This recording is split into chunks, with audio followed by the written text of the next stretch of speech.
So I would encourage anyone thinking of starting their own festival to not do it in winter. I'm really, really jazzed about sake. But as far as like a quality of a festival is concerned, that was kind of lame. I know what kind of festival I want to see. And I think it could exist in Portland. I think it's a perfect place for it. And there was a little bit of a panic that someone else would do it. Complicated being a white person selling a Japanese product, right? I feel an obligation to make sure that I'm doing that in a way that is respectful and balanced. You cannot experience everything at Fuyu Fest. You can't. You can't do it. So you have to pick and choose. You engage with these kind of once in a lifetime experiences selectively where you want to. And that's like something that a lot of people who I speak to grapple with. They're really passionate about sake. They live somewhere. They don't know how to reach people who also are passionate about sake. They don't know how to build their community or their audience. Throw a festival.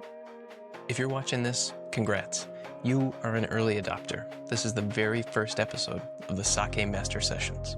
I'm your host, Nick Lowry, former sake brewer turned researcher and consultant through my company, Kitano Sake.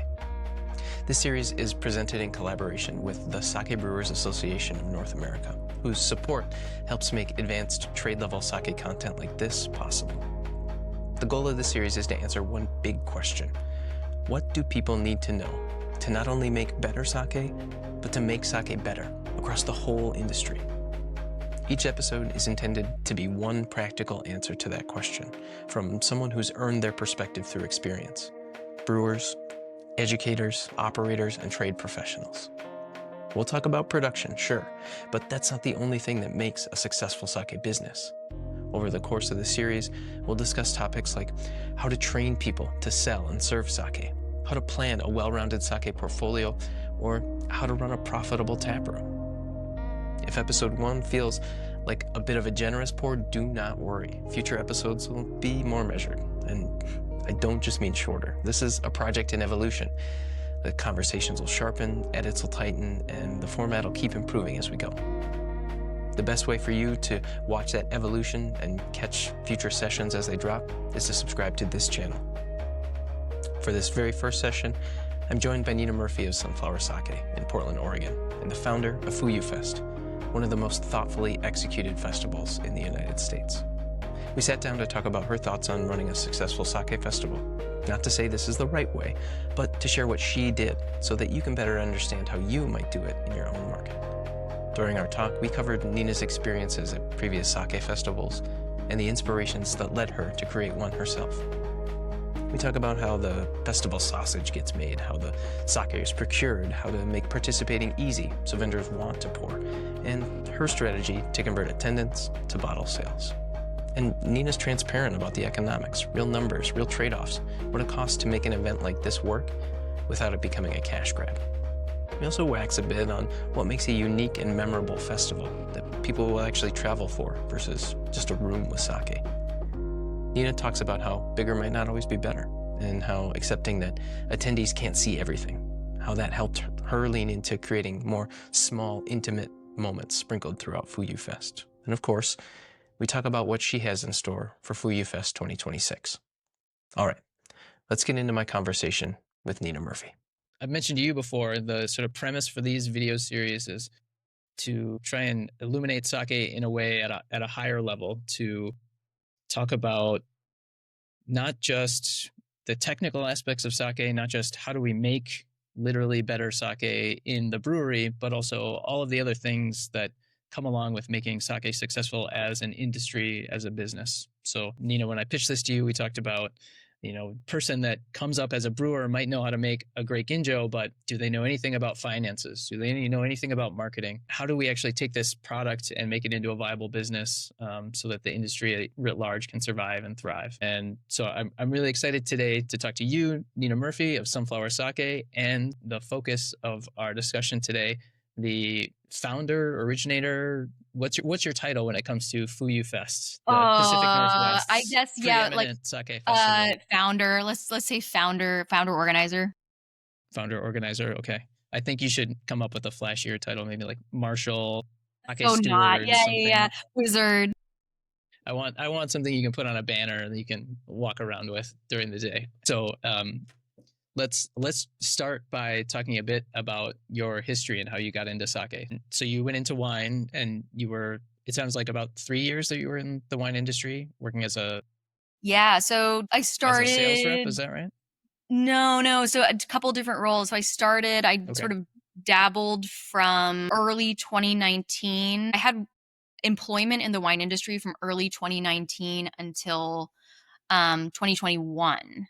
So it wasn't really even that long. It was only about, 2 years, maybe 2.5 years. Okay. And then I found this quote. You did an interview last year with William at Week, and there's a quote in there that I loved. And so this is peak pandemic here. You said sake was disproportionately affected because people weren't sure how to enjoy it at home, and that's why I opened my shop. So people have really enjoyed sake at restaurants but had no idea how to find a bottle. So put me in that mind state. So how did you end up leaving the wine realm? Was it strictly because of COVID? Were there other factors that caused Yeah. you to leave? Portland is like unbelievably rich in high quality wine shops and wine bars. Compared to the rest of the world, they're world class. They're on par with the best cities in the world, like, Tokyo or Paris for that matter. So I had a very good idea of what I liked, and I had been shocked at that point that I had never run into that in sake. Certainly not in the US. So the bar is really low there, and in Portland, we're lucky because key figures in this industry have been pushing by the glass programs for a very long time here. So Portland has had restaurants with 30, 40 by the glass selections of sake for a long time, 5, 10 years. So people are a little more adventurous with their consumption. Absolutely. And of course, we have sake one, and that's twofold, which means that we have a reasonably good quality entry level sake on the market for a very affordable price.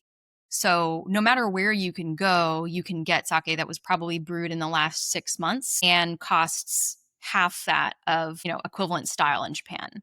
And all of that has come together to like make Portland a sake city, disproportionately a sake city. And then the other thing that you said, the quote is that like people don't know how to engage with sake outside of the context of a restaurant. So of course, COVID happened and restaurants closed down. People were, of course, offering bottles to go, but, nobody knows, nobody looks at a label and has any idea what it's going to taste like. And then, of course, there's the added difficulty of chilled versus hot and customs and coming into it with a wine perspective, which is what should I pair? What are the rules? What glassware should I use? I don't have a sake set. Can I drink sake?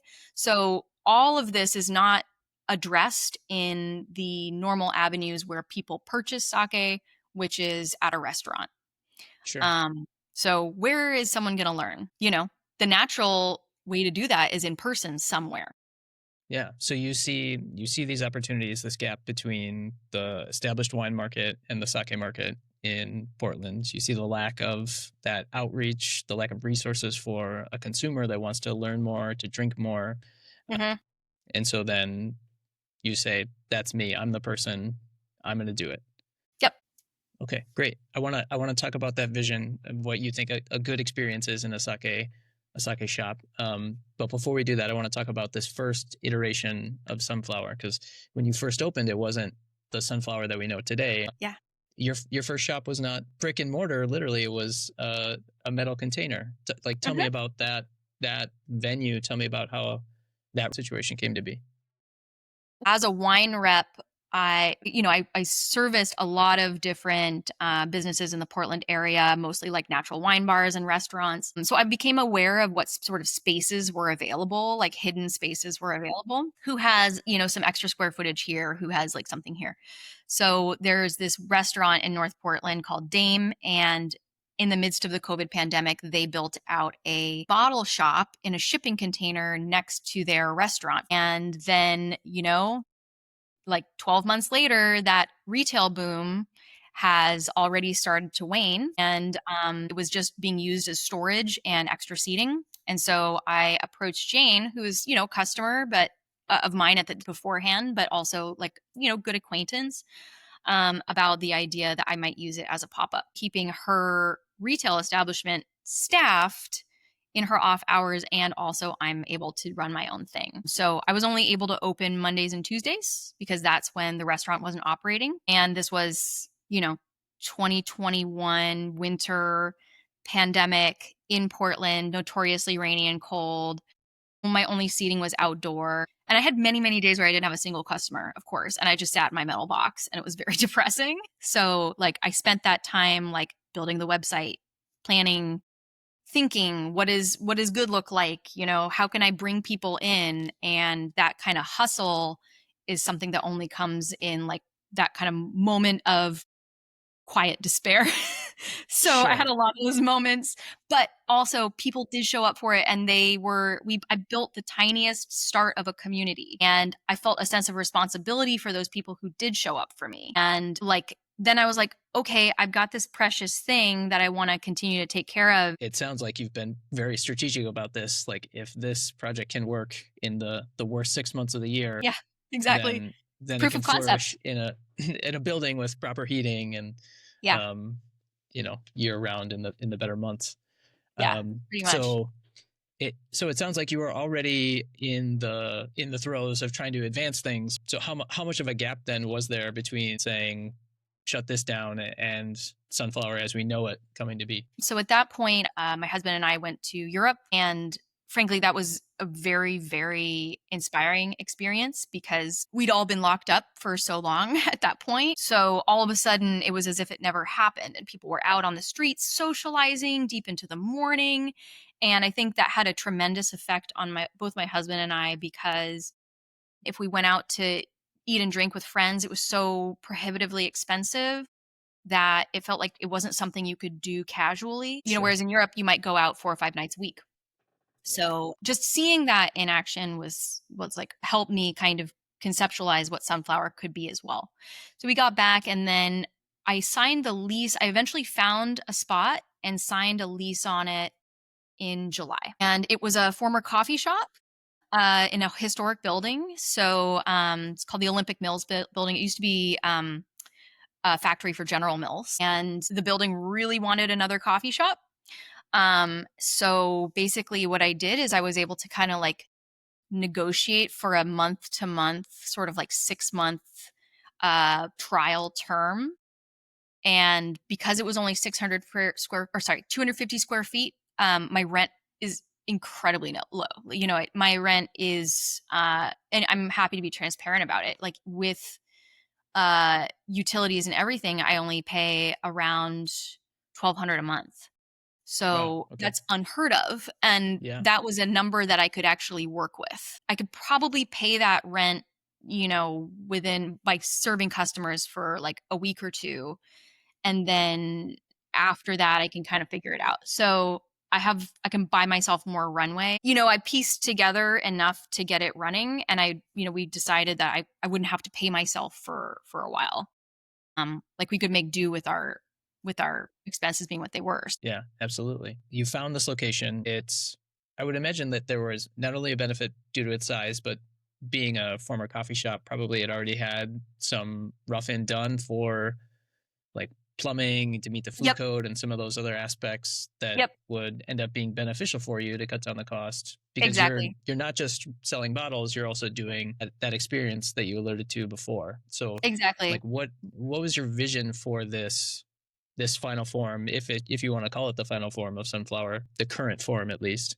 Mhm. um what was your vision and how it would be different from a consumer's perspective, from your guest perspective, compared to your run-of-the-mill bottle shop?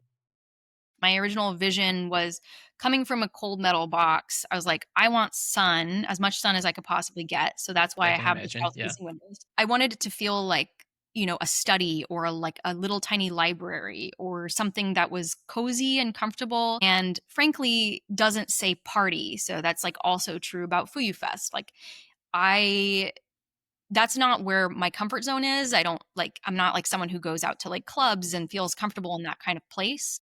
My instinct is not to create a party. My instinct is to create a space where, like, some people can, like, get cerebral, and some people are having deep intimate conversations with each other, and some people are having dates, and, like, some people want to geek out about sake intensely. And so that's sort of the vibe I wanted to cultivate. And I wanted to rely on local craftspeople and like secondhand as much as possible. And so when I did spend money, it was like for custom light fixtures that are shaped like different types of sake cups, things like that, where it was like there was a reflection of Portland and the place and the artistry here. Great. Yeah. So unfortunately, I have yet to visit Sunflower in the flesh, but it from all the like media that I've seen, all of the pictures from the website and your Google profile, I mean it, and all of the artwork that you work on. So what I would imagine tirelessly, there's so much of it. I can't imagine like what portion of your job must be just making artwork. Um, I wish it was the more. um, well, I mean, it's fantastic artwork. So like, please don't stop. Yeah, fill up every second that you can with more of your art. But I get this sense of almost like whimsy or coziness that Thank like you. it feels very inviting to of a place to be. Like it feels like the place where people would be walking by and they'd see the sign and be like, that place feels like I'd be comfortable in there. I mean, I have to give credit to Each Other, which is a woman-run design studio here in Portland, and I am like 100% in their debt because they took my artwork and like all of these kind of disparate pieces, like whimsical pieces, and they were able to kind of coalesce it into a system and an aesthetic and a like colorway and fonts and like all of those sort of design elements that we take for granted that are essential to like making a brand that has communicates its vision well.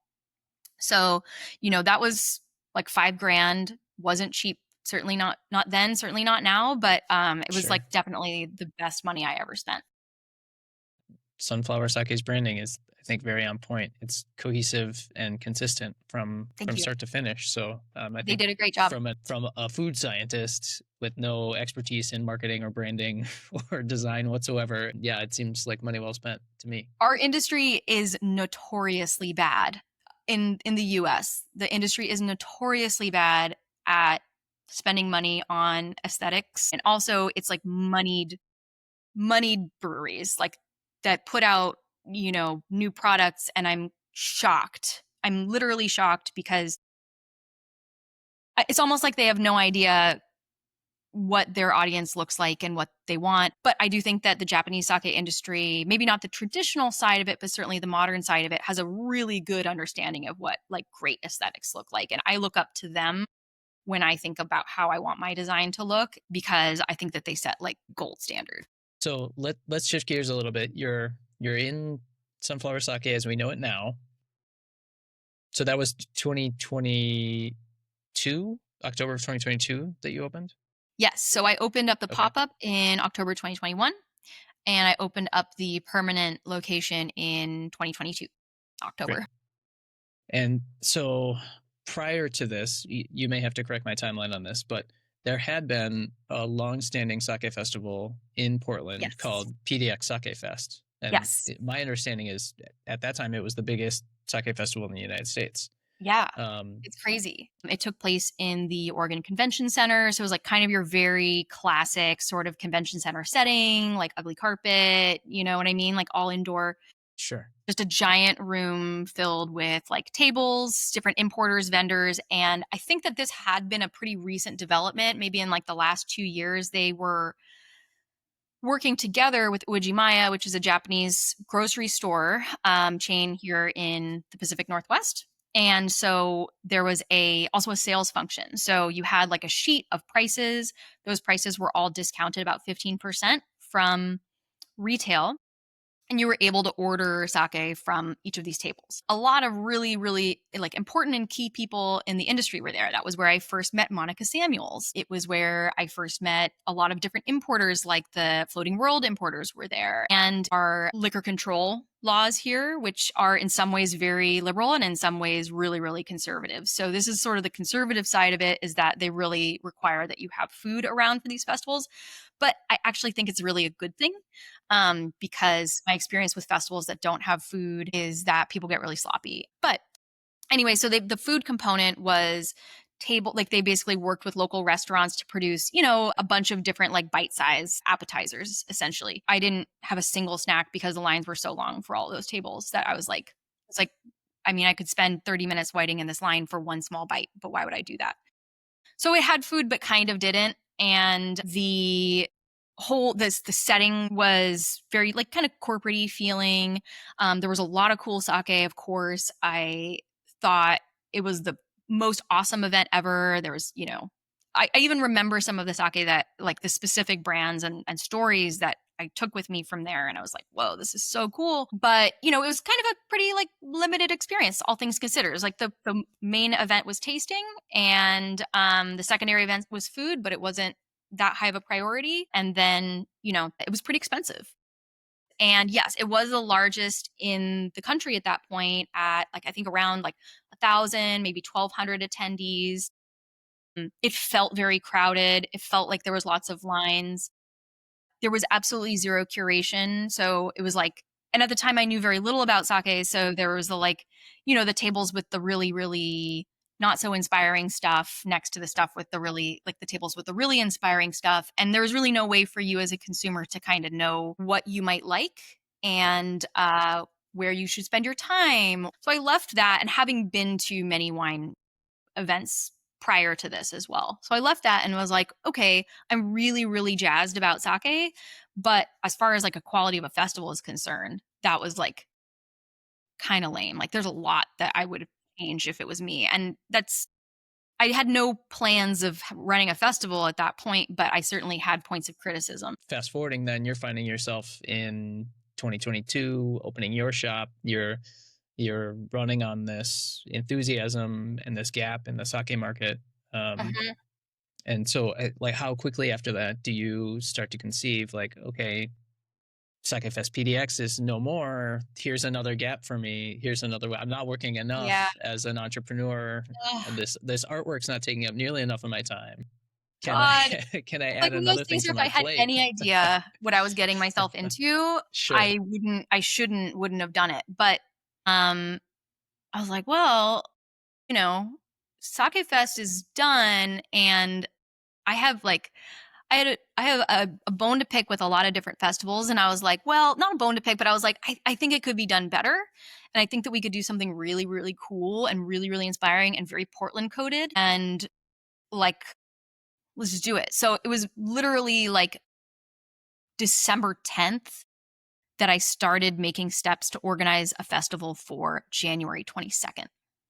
Okay. So Right it was on. incredibly like thrown together and stupid. And like, you know, the first step was just like reaching out to an artist that I really admired on Instagram. I knew that I wanted to like draw on Portland artists, Portland, like Pacific Northwest artists, Pacific Northwest talent. I wanted to like do everything I could to lift them up. I wanted it to be philanthropic. I really looked up to Sake Day and True Sake for doing that. I think that that's like the way to go. I think that that like is so important to give back to your community. And I knew that I didn't want it to be too long. I didn't want it to be so drawn out that people get really, really drunk. I had a lot of really idealistic visions, and I do want to stop to point out a couple of like very specific points of inspiration that led to how I envisioned Fuyu Fest. And the first one is this event called ABV, or Anything But Vinifera, which my former coworker Jade Marley in New York City like organized in 2022, and she was had done incredible work pushing for really just like busting open the wine industry and all of its faults, you know, the Me Too movement, racism, sexism, and it was all kind of organized under this ABV festival, where that was the kind of like main event where everyone would gather, and there was a tasting component, but there was also a discussion component. And I participated in a conversation with Alice at Hanamakali and Oh, okay. George, who runs Bin Bin.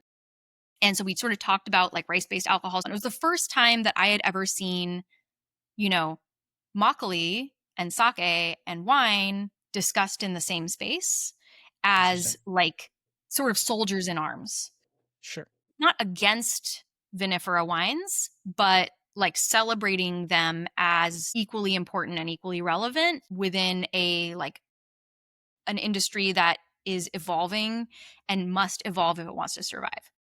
So I left that event like hugely fulfilled, hugely inspired, and that like immediately led me to reflect on how I felt when I left your average wine festival or sake festival. So I was like, I want people to leave Fuyu Fest or like my festival feeling that kind of degree of inspiration. I want to give people an opportunity to leave feeling full as a person. And then, of course, we had the first Sake Brewers Association of North America Summit, which was that November or October, right after I opened Sunflower. I closed for a little while so that I can go to that summit. And that was at that point such a small event that it was just a round table of invited guests who were kind of just like, hey, we're all here at a table. Let's talk about what's going on with our industry. Let's like have this conversation with all these different stakeholders from all these different sides of industry. And on some level, I was like, I shouldn't be here. Like, the like CEO of the president of Dasai is across the table. And, we have like people from the National Tax Administration over there and much bigger players are at this table. But, with incredible gratitude to Wes, like I was given a platform to discuss my experience and, people really listened. And I once again felt really, really inspired by that experience that I was part of a community that needed more voices and needed more diverse voices. And here we were at this table, and there were only white people and Asian people, and it was mostly men. So that was also something that I pointed out while I was at that table, and something that I still feel very strongly, which is that if we want sake to be relevant in America in 10 years, it can't look the way it does now. So I think that the only way to bring about a reality that you want is to like kind of force it into being. So I had a very like I came out of those two events being like, I know what kind of festival I want to see like exist. And I think it could exist in Portland. I think it's a perfect place for it. And there was a little bit of a panic that someone else would do it. So I, came up with the idea in December, and You got to know. You got to go. You got to beat you them. gotta go. Beat your competition to the punch. Yeah. I It's put the, theoretical first competition. things Yeah. first, I got the art done and I got the posters out. And then I was like, oh shit, I have to Yeah, fill in I the got blanks. everything else to figure out. Yeah. Okay, great. So you've got this concept. You've just come off the heels of these two events where you really saw and felt like something that could be more positive, more fulfilling, and you had those sort of opposing inspirations for you to make this festival for yourself. You made your posters, you got the name out. Well, maybe pause there. Let's explain the name for those that don't speak Yeah, Japanese. Explain the name and sort of the definitely. genesis and meaning behind Fuyu Fest. So Fuyu Fest, Fuyu means winter, basically. It's immediately recognizable as a Japanese name. So it immediately makes the tie to sake without it naming sake, because I knew that I wanted it to be about more than just alcohol. I knew I wanted it to be like kind of culturally inspired as well, and like draw on art and other things. But I knew I needed a word that wasn't just sake. And one thing that I think is so unique and special to sake is like, first, its intrinsic seasonality. The fact that we have these like this calendar of sake releases that are available throughout the year, and they're all very different and they're all really unique and inspiring. I was like, wow, this is so cool. So we could lean into the winter thing, this like really beautiful, wonderful, charming thing. And then on top of that, like Japanese culture has like introduces onsen into the mix and this incredible seasonality of cuisine and like soups and, okan, obviously. So I was like, wow, like this is such a wonderful thing that we uniquely get to engage with in Portland as well. So I just really wanted to lean into the seasonality of it. And my original concept was to do a Fuyu Fest and then a Natsu Fest. And, Okay, sure. I'm still leaving that Summer open. festival. Exactly, Natsu Festival. So I'm still leaving that open, but I kind of wanted to make the core theme around the season. And then, with sake as like the anchor, and then kind of build from there. Well, I think it's a bit fitting that your genesis in sake was in those coldest months, and now you're like turning it into your marquee Yeah, event. exactly. So, okay, so you've got your name, you've got your marketing or your artwork. Then what? Like how to execute it? You say you've got the building that you can lean on. Is that to say that first Fuyu Fest was in some of those rentable spaces in your building? So, yes. So I'm going to try and like make this kind of as relatable as possible to all other people too. I think that, coming into conceptualizing Fuyu Fest, I kind of I literally made a list of like what would my like perfect festival look like, because it's my first year open as a brick and mortar and I have zero marketing budget and I have no idea what I'm doing. I'm like, well, I really would like this to be affordable and accessible so that people are like, and also I'm probably going to make a lot of mistakes. So if it's cheap enough, then I can be forgiven for my mistakes. So I knew that We'll I give you wanted some to hit a leeway. price. Yeah, Yeah, I want to hit a price point where it was a little bit more of an easy sell. And so, the budget was extremely constrained from the very beginning. So I needed to find a free space. Thankfully, I had one right there with me because the most expensive cost, now that Foodie Fest has grown, um, you know, as soon as we had to start paying for a venue, that is incredibly expensive. So having a free or low cost space is everything. I will add that doing it in winter and having an enclosed, temperature controlled, low cost or free space is almost impossible to find. So I would encourage anyone thinking of starting their own festival to not do it in winter, to do it in like summer or somewhere where you can do it outside, because free outdoor space is a lot cheaper and easier to come by. Thankfully, I had access to this interior space, and these other events had taken place in that space. So we were kind of ballparking it at around 200 people would be capacity. So we set basically 200 tickets, and 10 of those or 10 or 15 we put aside for like VIPs. So like, I mean, I don't literally see it that way, but like invite kind of important people in the community and encourage them to come for free. So then that was like kind of the marketing budget essentially. And then kind of what that list looked like for my vendors. So they gave me a couple of really good pieces of feedback, which is, of course, like the number one thing that you are hoping to get out of this is sales, because you're working on a weekend. sure. And as a sales rep, you work all week and you're paid on commission. Most reps are paid on commission, usually 10%, sometimes less, sometimes more. So it's like, if you sell even $1,000 of sake to your vendor, you're still only really making $100. And let's say it took you all Saturday, and like, yeah, okay, so, still really giving a lot of your time. So we had to do our best to encourage sales and encourage sales for the sake of our vendors to make it worth their while. The individual vendors are typically donating product. You don't usually pay for product at these kinds of festivals. They are able to like charge the cost of samples to their suppliers, who can charge the cost of samples to their suppliers. And hopefully at the end of the day, hopefully at the top of the chain, someone's only out like $20 for like a couple bottles of sake. If I pay for that, it might be out $100, which is a huge part of my budget just for a couple bottles. So it tends to be that like it's a part of their marketing budget, and the cost goes up the chain. So the rep comes, they provide the sake, they ask how many bottles they need. They want like good estimates. So you have to provide them with that. And they just want clarity, to whatever extent you can make their life easier by providing ice buckets, like signage, anything that you can do to make it so that they don't have to do that extra work on their day off is always great. Sure. So that was sort Make of it part of the turnkey for them. picture. Exactly. And then for us too, I wanted it to be a curated selection. One of my biggest gripes for Sake Fest was that it was, like, as I mentioned, completely uncurated. So you had all sorts of stuff and there was no sense about it. And it was like, maybe there was, 100 nigori, but there's only like 5 namagenshu. But if someone's not doing a Sure. top down kind of careful evaluation of what's being served, then you might have disparate representation and people are going to try and serve what they have. And their incentives may be misaligned with yours. Exactly. Yeah. And what we've been able to do with that is, so we basically gave our vendors a list and kind of did a little bit of back and forth. What do you have in stock? What's fresh? What's new? What's exciting? And that's sort of where we started.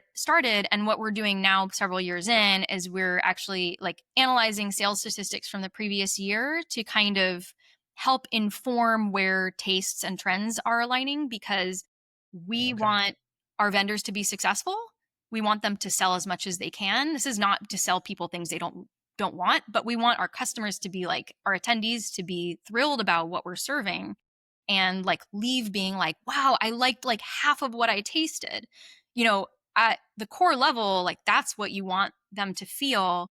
And then hopefully they feel inspired to take a bottle home that they can enjoy, like not in the chaos of an event. And then, the vendor benefits because they actually got to sell a little more. And then, if something was really successful, we'll probably put it on the shelves and stock it permanently. That happens a lot where we're like, oh shit, I had no idea that sparkling sake was going to be this successful this year. Like it was crazy, like the second year, how much it sold. So we leaned into that. And we've also noticed that sake that sells one year, you don't bring it the second year. It's not going to do as well the second year. People want something new. So by curating top down, we are helping our vendors to perform better, and we're also helping our customers to be happier, and we are helping like all of the system like work better and be more holistic and sustainable. And the other thing that we do to help our vendors out and make them happy to be there is we take a substantial cut. So we do offer discounts, because I remember specifically being at Sake Fest PDX and being like, oh God, these prices are so good. I should like get some of these bottles now because I can see what Sure. the retail is. And 15% is sizable. It's big enough that like psychologically it really has an effect on you. So the other thing that we do to make it better for our vendors, customers too, of course, but really it's to help our vendors come away from it feeling like it was worth their time. It was worth the hassle with the samples. It was worth traveling here.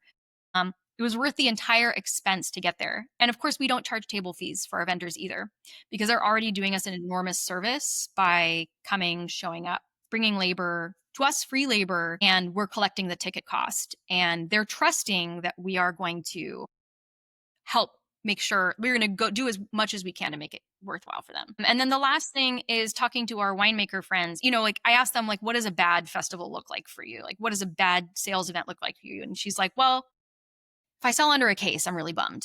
So that kind of like gave me like a little bit of a metric for what an individual producer might feel at an event. And the other thing she said is like, yeah, it's about sales, but it's also about community and feeling like you're part of something more important and part of something bigger. And we did have a kind of vendor only time before the festival starts, where we ask our vendors to come a little early so that they can taste each other's stuff and have a chance to like catch up with one another.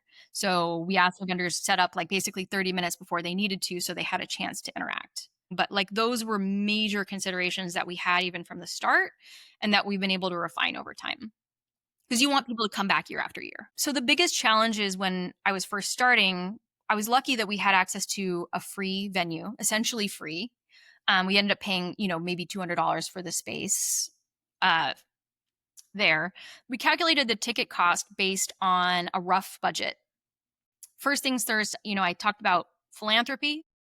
I knew of this local nonprofit called Ikoi no Kai that's been doing incredibly good work for, the last 50 years, providing senior lunches to the Japanese American community and their friends. Quiet, good work. And, there's a lot of complicated being a white person selling a Japanese product, right? I need to like I feel an obligation, and I feel an internal desire to make sure that I'm doing that in a way that is respectful and balanced. And part of that for me is like hopefully giving back to the people that have made Portland's Asian American community, and particularly the Japanese American community, so strong. And I could not think of a better example than this senior lunch program. $1,000 going to a small organization like that can go really far. So that was sort of part of it. So that was already 20%. Then that's like off the top. I was going to ask my friends to help run it basically. And a lot of them are broke. I was like, well, I got to pay my friends because I love them, and maybe I can at least give them like $20 an hour, you know what I mean, for helping me out. So then I decided to pay all of our volunteers essentially for their time. That was another piece. You know, we planned on like 4 or 5 volunteers and hoped that that would work out. And then, you know, there's the like logistics costs. So insurance. Yeah. That first year it was about $200. You know, for 200 attendees, it's usually scaled according to the number of attendees, the number of hours for an alcohol event. So there's that. And then we had to pay for an app on Shopify that handles ticketing. So that was another like, you know, it's like 2 months of subscription cost. So maybe that's another $100. And then from there, you know, I know this sounds crazy, but it's like you actually are starting to like run out of budget pretty fast, because then there ends up being a lot of little like nuts and bolts things that you don't expect. Janitorial costs. We didn't hire someone for that, but we still like needed to like, you know, we need to do a rental for like water containers. We needed to rent some tables. We needed to do like a little bit of like Facebook marketing. We needed to like print posters. We needed to print pamphlets for guests. Like very, very quickly, all of these costs run down. Plus also like my time, which of course I did not pay myself for my time. There's no way, but it's like that is Sure. still an opportunity cost with other Yeah, things. absolutely. So anyway, at that point, it was like, well, I need to solve a couple problems. I need to lower the cost of equipment rentals, or like rentals for tables and chairs, like these basic things. And I need help with promotion. We had other expenses that we kind of created. So one of the things I want to do with this festival is like, okay, you have this audience of people who are really excited about sake, and I really want to promote local artists. So of course, for me from the beginning, it's like, as an artist, I'm like, obviously I want to involve local artists in this because we have a really cool artist community here. So I'm going to hire a local artist for the poster art, no brainer. I'm going to pay them for their time. Obviously, I'm going to like do what I can to promote their work and their name. I'm going to. I really hate the like disposable, low cost tasting cup kind of thing that you get at festivals. It's another gripe. So we ended up doing a kind of 2-part idea where we hired a local artist, a local ceramic artist, to make a collectible sake cup that was a value added thing where you could buy it for an extra $20 on your ticket. It would be washed and ready to use at the festival. And we decided to give a vast majority of that earnings to the artist. So of that, $15 went to the artist and $5 went to us to kind of help cover our like the management of the whole thing. And also is really low risk for us because we're collecting that money ahead, telling the artist how many to make, they're making them. So it's like great, easy, like get art in people's hands, get people sipping Sure. sake with a homemade cup. How awesome is that? Yeah, self-funded, low risk, high reward. That sounds great. Exactly. And then you also get to put that money into the artist community, which now in the age of AI is that much more important. So, yeah, but anyway, I'm going to get back to the nuts and bolts again. Insurance, of course. So permits here in Portland, the permitting process isn't too difficult. It's about 2 weeks, and we have to get the Oregon Liquor Control permit. That's, I want to say around like no, it's like $150. And then we need to get the one from the city, which is also connected to the fire department. I think that's around a total of $200. And then we did not have to provide security in our own building. Also, that's kind of a function of size. As soon as you have a large enough festival and it's long enough where people are drinking enough, then you have a problem. That's one of the reasons why our festival isn't longer, because the more people are drinking, the higher there is a risk of people causing problems, and we need security. Sure. So, you know, of course, it's illegal to serve alcohol to someone who's already drunk, but it's really difficult to control that in a festival setting. So, one Absolutely. of the best ways you can do that is providing NA alternatives, encouraging people to eat food. First year, what do? We hit up our good friends and regulars, Obon Shokudo, who run a like vegan Japanese restaurant very, very close to us. And it's like so much of the first festival was calling in favors with friends. It's like they have a great shared audience of people who like enjoy Japanese Sure. food and sake, so they can help promote. So they were like, cool, we'll do a really simple menu of just like soup and onigiri. Easy. Like not a big lift on their part. They sold out. We were stoked. Brought in our friend who had the coffee shop. We paid him a minimal amount. We got some of the tea donated by another friend. We got to benefit from his promotion too and his audience. He's still a great friend today and still has continued to do Fuyu Fest for years. And then we brought in all of these artists. They share with their community. That brings other people. The other thing that we were able to do that first year and of course, speakers. So brought in my friend Miguel, who's a sommelier who works with sake and wine and beer and agave spirits. He did a talk. Marcus Pakizer, Sake Samurai, did a talk. Our friend Andy from Tahoma Fuji came and did a talk. So they also were sharing with their audiences. And then finally, we probably the most important one was we partnered with Snow Peak, really strong Japanese-owned business here in Portland, with a lot of visibility and a big audience. And so what we proposed and what kind of ended up working out was two parts. First was to utilize their camp furniture as our like tables, chairs. So we got a lot of like positive comments from people who were like, wow, these are super nice tables, which is like cool for them. And then we also set them up with a space where they were able to do a kind of like pop-up hot sake camp experience where they did these like hot sake sessions using their little camp burner and kind of showed people what like having like okan in nature might look like. And then they also did anodizing and sold some like accessories, like anodizing of their like sake cups and like anodizing of their sporks stuff. So, but then they were also willing to help promote the event, which was so huge for us for that first year. So basically, yeah, it was just drawing on friends, community, anyone we possibly could to help make it happen. So we got lucky. We sold out. It was crowded. We really benefited from the fact that I saw how the flow of the event did and didn't work. I saw what people like went to. I left that with like, a massive headache, but also a lot of areas of improvement for next year. And from there, it was just like tons of lessons learned. I'm so glad that we didn't charge people that much. Overall, they enjoyed it. And overall, they got their money's worth, which thankfully wasn't too much. We tried to earn $100. That would have been such not a ripoff, but like I would have felt terrible. So I'm glad that it was as ramshackle as it was. Okay, great. So now you're coming into the 2026 Fuyu Festival, and now you're in year 3. So tell me what are the big improvements then, that the lessons you've learned that you're putting into place now? Right. So we're actually in year 4. So we're going into year 4 now. Yeah. So to summarize, the big improvement from year 1 to 2 was we got event organizers, and they deal with my bullshit.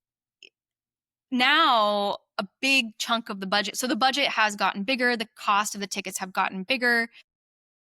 That's gone to pay for, in the second year, event organizers. We rented a bigger space in the building, which happened to be empty at that time. And so that now the cost of the venue started to creep up, and we started to offer some more experiences that we ended up having to pay for. So we didn't end up working with Snow Peak again, but we did then have to pay for rentals of things. But we did start investing in more experiences, which has been really, really rewarding. And we've seen so much that's been such a big feature of Sunflower's like cultural development. So one of them is bringing Okan Lover, which is a like Otsukan hot sake kind of pop-up education team from Tokyo.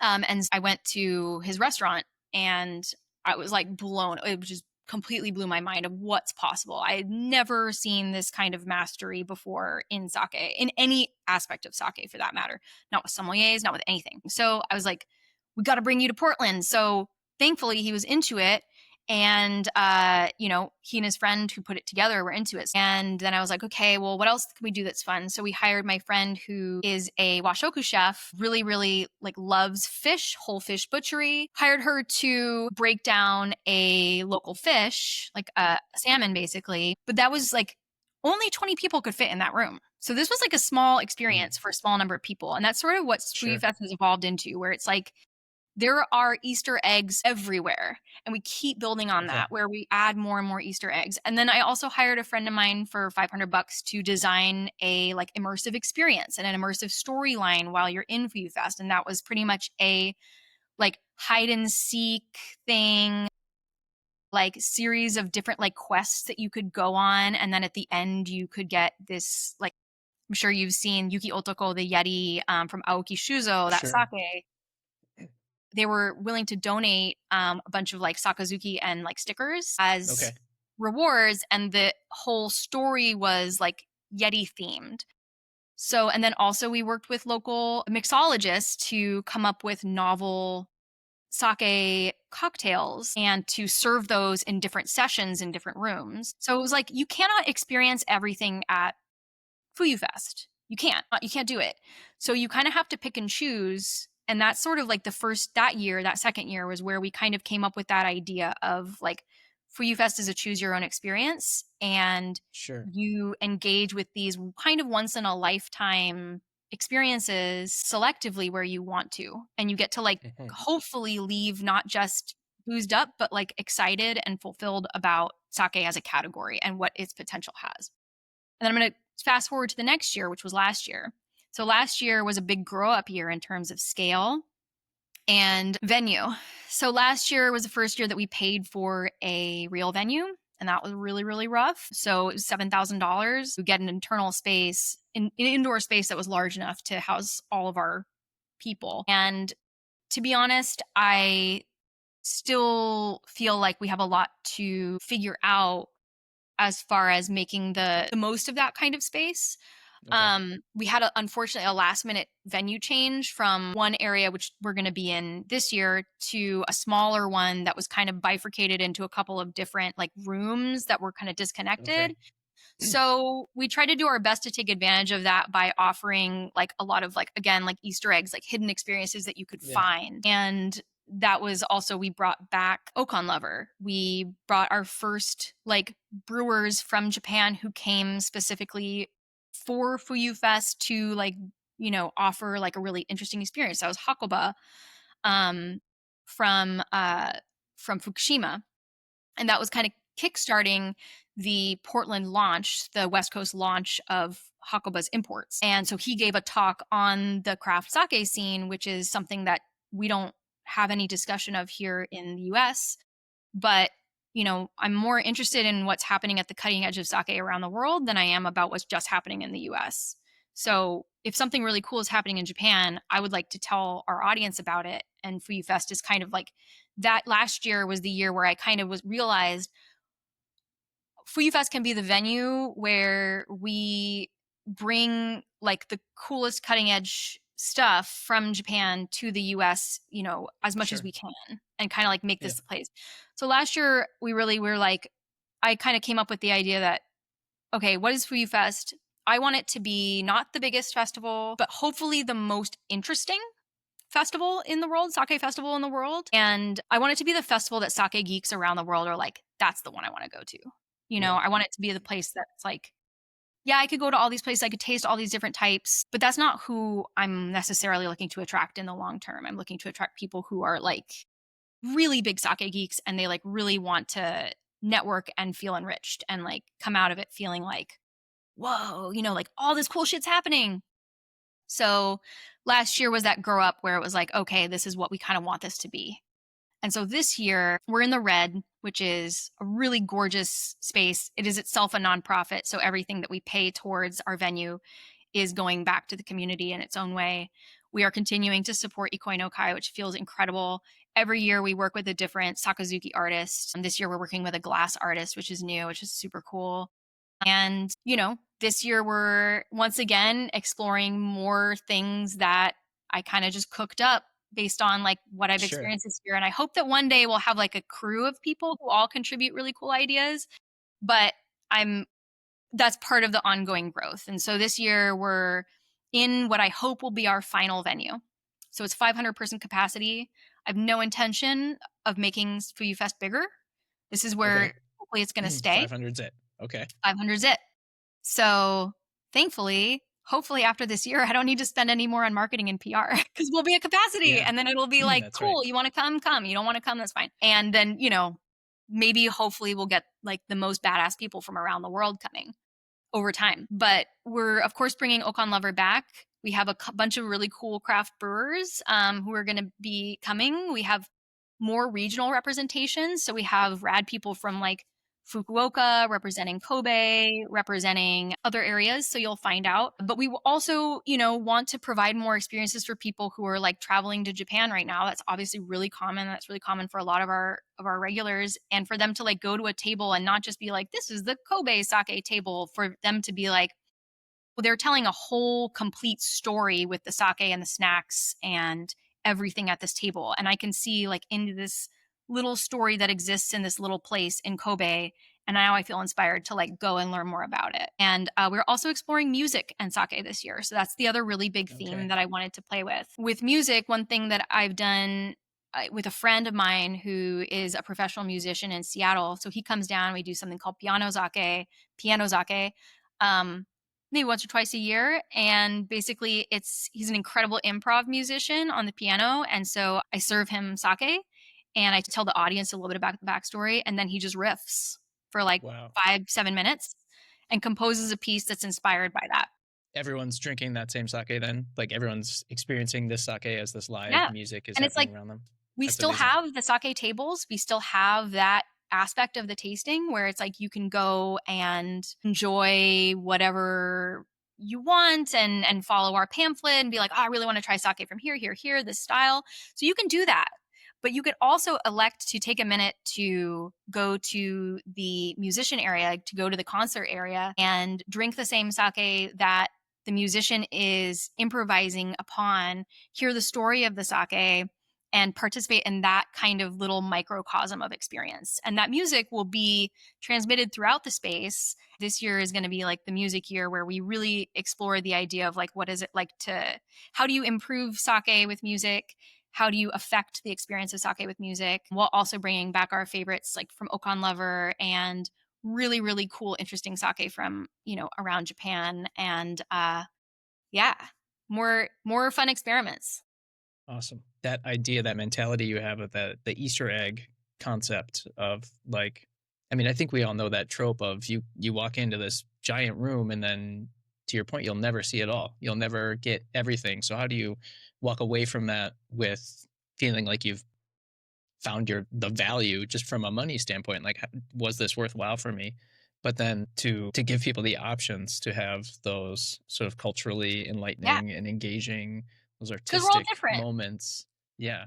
We all resonate with different things in the sake world, right? Like Yeah. last year we did a Kuheiji horizontal tasting, and that was led by two sommeliers in San Francisco Bay Area, and they just did a run. So like if you wanted to opt out of the craziness of the main hall, the first 20 people to line up could go in that room and spend the next 30 minutes doing a horizontal tasting of Kuheiji. And it's like, you don't get that opportunity to do that in most places.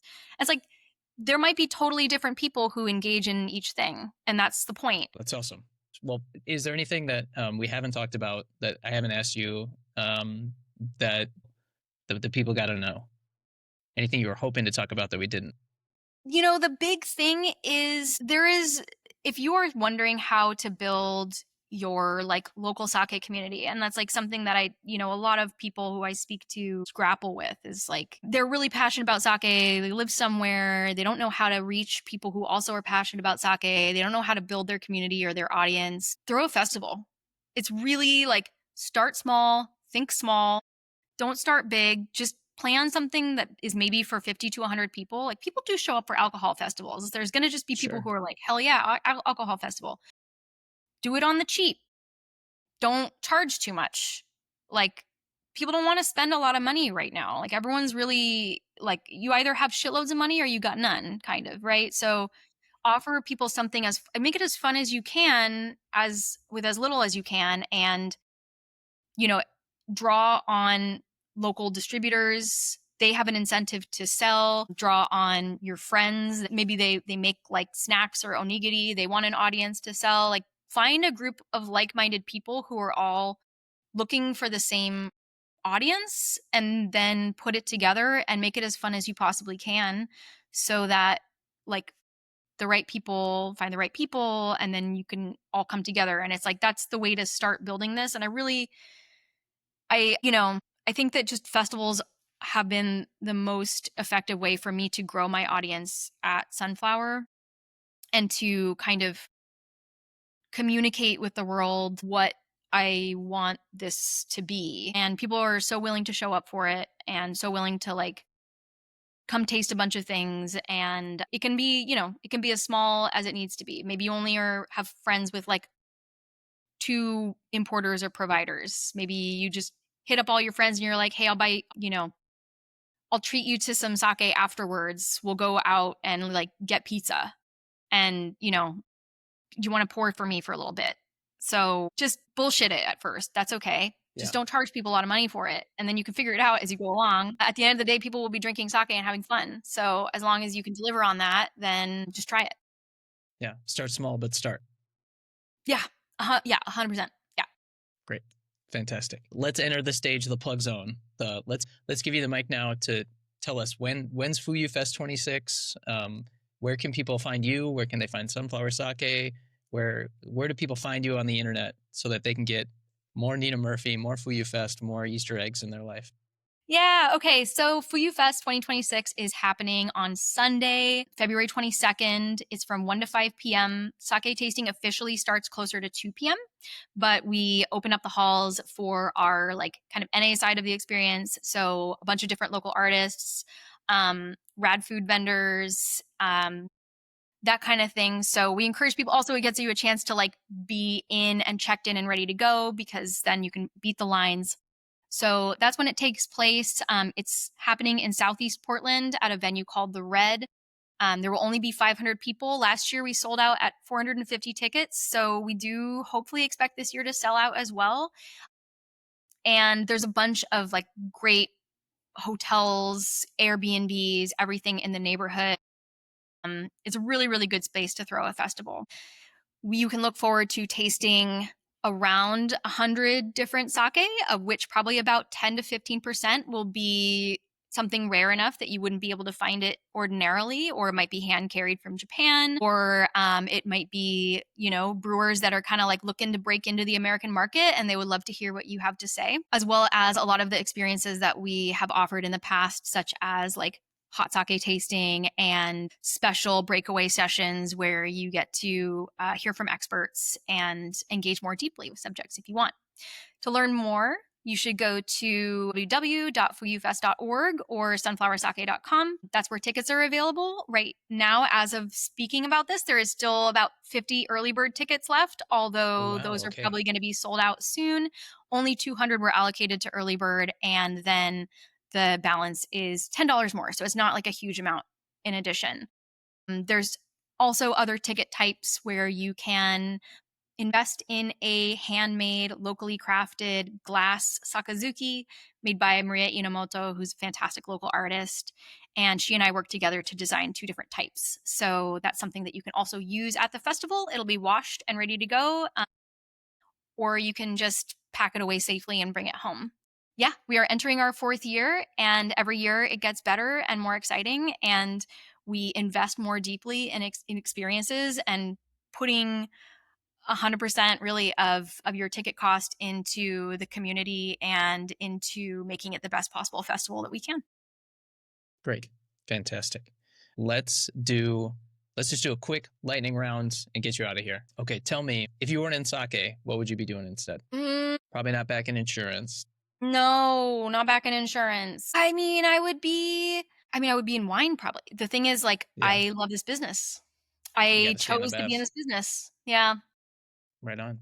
Yeah. Most recent sake that wowed you? Ooh. The Daijiro Yamada Nishiki 2022 Namagenshu that we included in our seasonal club this quarter is so insanely good. I absolutely love it. It's like velvety chocolate, and like one of my customers said it reminds him of like corduroy pants rubbing together, and I was like, Okay. oh yeah, that's what it is. Okay. Plus also Daijiro-san is phenomenal and amazing, and I love him so much. So it's like that is where my heart is right now.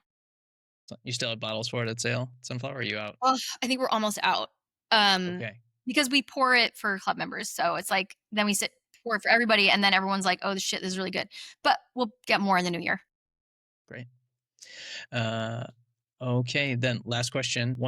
This is a question that I plan to ask everyone that's on as a guest. Who is someone else that I need to talk to, either in the sake industry or in an adjacent industry? Who's the person that has the voice, the knowledge that either I need to hear because I don't know what I'm talking about, or that the industry needs to hear that doesn't get who needs to be on the show next? Yeah, I would really love this is self-serving. These are two people who I would love to see Okay. interviewed in English. There's a shitload of interviews out there in Japanese, but as my Japanese language is like not up to par, I would love to see more written about them. So Yumiko, who runs Sakesuki, I would love to hear so much more about her perspective in the time that I've grown Sunflower from like, you know, small shop to slightly larger small shop. She's grown Sakesuki from new entrant in the import market to probably the most influential and important importer in the US, not numbers wise, but cultural influence wise. And while I don't necessarily feel like I would have so much to learn from her perspective on the market and on running a sustainable business and on growing so effectively and so successfully.